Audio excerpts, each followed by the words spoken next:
હવે જોઈએ આજના પ્રશ્નો ટેટના. બરાબર, બાળ વિકાસ અને મનોવિજ્ઞાનનો પ્રશ્ન છે. થોર્નડાઇકના શીખવાના મુખ્ય નિયમોમાં કયા નિયમોનો સમાવેશ થતો નથી? શું આવશે જવાબ? તો કે બહુવિધ પ્રતિક્રિયાનો નિયમ. બરાબર, એડવર્ડને થાઈને શીખવાના મુખ્ય 3 નિયમો આપ્યા હતા. પહેલું હતું તત્પરતા, બીજું હતું અભ્યાસ અને ત્રીજું હતું અસર. બરાબર, જેમાં બહુવિધ પ્રક્રિયાનો નિયમ છે એ તેમનો કોણ નિયમ છે જે મુખ્ય નથી. આગળનો પ્રશ્ન જોઈએ હવે.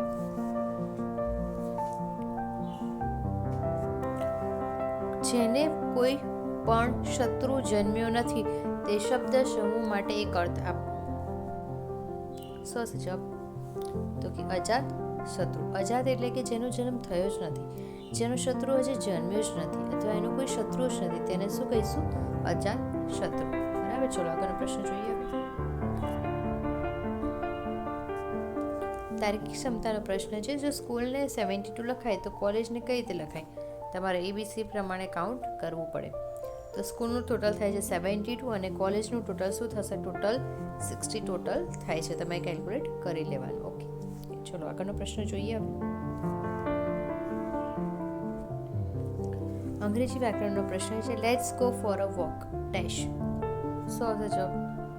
તો કે શેલ બી. વાક્યની જ્યારે શરૂઆત લેટ્સ એટલે લેટ અસથી થતી હોય છે ત્યારે તેનું કન્વર્ટેશન ટેગ હંમેશા શું આવે? શેલ બી જ આવે છે. આ એક ફિક્સ ગ્રામરનો નિયમ છે. બરાબર, ચલો અંતિમ પ્રશ્ન જોઈએ હવે. અને ડેલી આવા પ્રશ્નો જોવા માટે હમણાં જ મારી ચેનલ લાઈક, શેર અને સબસ્ક્રાઈબ કરી દેજો. અને લોંગ વિડીયો પણ અપલોડ થાય છે તો એ પણ તમે ચેક કરતા રહેજો. એક પરીક્ષામાં પાસ થવા માટે 35% ગુણ જરૂરી છે. તો એક વિદ્યાર્થીને 50 ગુણ મળે છે અને 50 ગુણથી નાપાસ થાય છે તો તે પરીક્ષા કેટલી ગુણની હશે? શું આવશે જવાબ?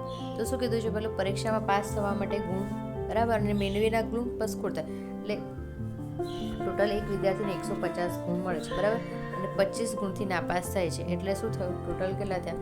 175. 175 એના 35% કરશું તો શું જવાબ આવશે? તો કરીએ તો આપણે શું થશે? 175 ઇન્ટુ 100 535. તો 5 અહીં કાઉન્ટ થશે 5.